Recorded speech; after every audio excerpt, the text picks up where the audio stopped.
बबीता कपूर एक अनसुनी प्रेम कहानी जो बॉलीवुड के पर्दे से ज़्यादा पर्दे के पीछे गूंजती रही। वो माया नगरी जहाँ हर चेहरा एक कहानी है, हर मुस्कान के पीछे छिपे हैं आंसुओं के समंदर। और इन्हीं कहानियों में एक नाम है बबीता कपूर। एक चमकता सितारा, एक खूबसूरत नायिका जिसने कम फिल्मों में काम किया लेकिन अपनी अदाकारी, स्टाइल और निजी जीवन के चलते हमेशा चर्चा में रहीं। चलिए आज हम आपको लेकर चलते हैं एक सफ़र पर, बबीता की अनसुनी प्रेम कहानी, उनके फिल्मों के चमकते पल और वो मसालेदार किस्से जो आज भी सिने प्रेमियों के दिलों में गूंजते हैं। बबीता का जन्म और बॉलीवुड से जुड़ाव। बबीता का जन्म 20 अप्रैल 1948 को मुंबई में हुआ। उनके पिता हरीश शिवदासानी खुद एक मशहूर अभिनेता थे और मां ब्रिटिश मूल की थीं। बबीता के फिल्मी करियर की शुरुआत कोई इत्तेफाक नहीं थी, ये तो खून में था। बबीता की कज़न थीं सायरा बानो, जिन्होंने दिलीप कुमार से शादी कर बॉलीवुड को एक यादगार प्रेम कहानी दी। बॉलीवुड में एंट्री। राज और बबीता का पहला ब्रेक। साल 1966। निर्देशक राम माहेश्वरी की फिल्म 10 लाख से बबीता ने अपने करियर की शुरुआत की। ये फिल्म बॉक्स ऑफिस पर हिट रही और बबीता को अपनी पहली सफलता मिल गई। फिल्म का गाना था गरीबों की सुनो वो तुम्हारी सुनेगा, आज भी कानों में गूंजता है। इस गाने ने बबीता को घर घर में पहचान दिलाई। शशि कपूर से लेकर जॉय मुखर्जी तक अफेयर की आंधियाँ।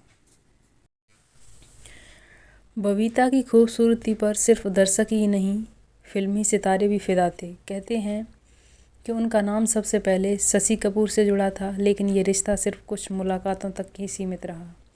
इसके बाद नाम आया जॉय मुखर्जी का। ये ज़िंदगी कितनी हसीन है फिल्म के दौरान करीब आए। फिल्म फ्लॉप रही लेकिन अफेयर के किस्से हिट हो गए। कहते हैं एक पार्टी में दोनों को एक दूसरे का हाथ थामे देखा गया था, मीडिया को मसाला मिल गया। रणधीर कपूर से पहली मुलाकात, प्यार की पहली चिंगारी। अब आते हैं उस किस्से पर जिसने बबीता की ज़िंदगी की दिशा ही बदल दी। ये वो दौर था जब राज कपूर के बड़े बेटे रणधीर कपूर फिल्मों में कदम रख रहे थे। कल आज और कल की शूटिंग के दौरान बबीता और रणधीर मिले। बबीता की मासूम हंसी और रणधीर की बेपरवाह शरारतें, दोनों में कुछ तो था।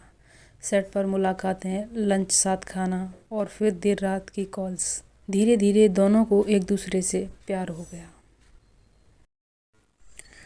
राज कपूर की नाराज़गी। एक स्टार बहू नहीं चाहिए थी उन्हें।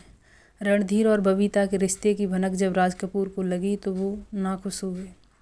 उन्हें नहीं चाहिए थी एक एक्ट्रेस बहू। वो चाहते थे कि रणधीर किसी घर की लड़की से शादी करें, लेकिन बबीता भी किसी से कम नहीं थी। उन्होंने रणधीर को कहा या तो साथ चलो या भूल जाओ। रणधीर ने बगावत कर दी। प्यार जीत गया। 6 नवंबर 1971 को बबीता और रणधीर की शादी हो गई। शादी के बाद बबीता का करियर ख़त्म। बबीता ने शादी के बाद फिल्में छोड़ दी। उनका सपना था एक आदर्श बहू और पत्नी बनने का, लेकिन बॉलीवुड में कहा गया। शादी के बाद बबीता को राज कपूर ने फिल्मों से दूर कर दिया।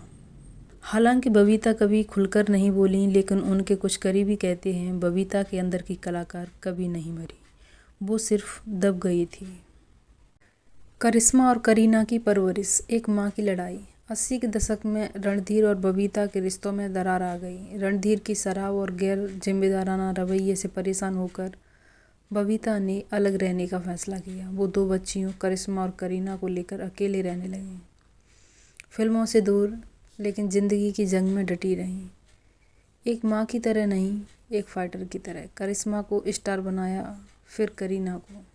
बबीता की फिल्मों के कुछ गाने और डायलॉग आज भी क्लासिक हैं।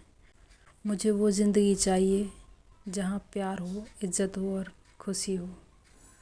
मैं किसी की मोहब्बत बनूं, किसी की मजबूरी नहीं। बबीता कपूर की कहानी सिर्फ एक अभिनेत्री की नहीं, एक औरत की है जिसने अपनी शर्तों पर ज़िंदगी जी और अपनी बेटियों को बॉलीवुड की शिखर तक पहुंचाया। उनकी प्रेम कहानी, विवाद, संघर्ष और सफलता, सब कुछ किसी फिल्म की पटकथा से कम नहीं है। क्या आप भी मानते हैं कि बबीता बॉलीवुड की सबसे साहसी महिलाओं में से एक हैं? अपनी राय ज़रूर दीजिए और वीडियो को शेयर कीजिए।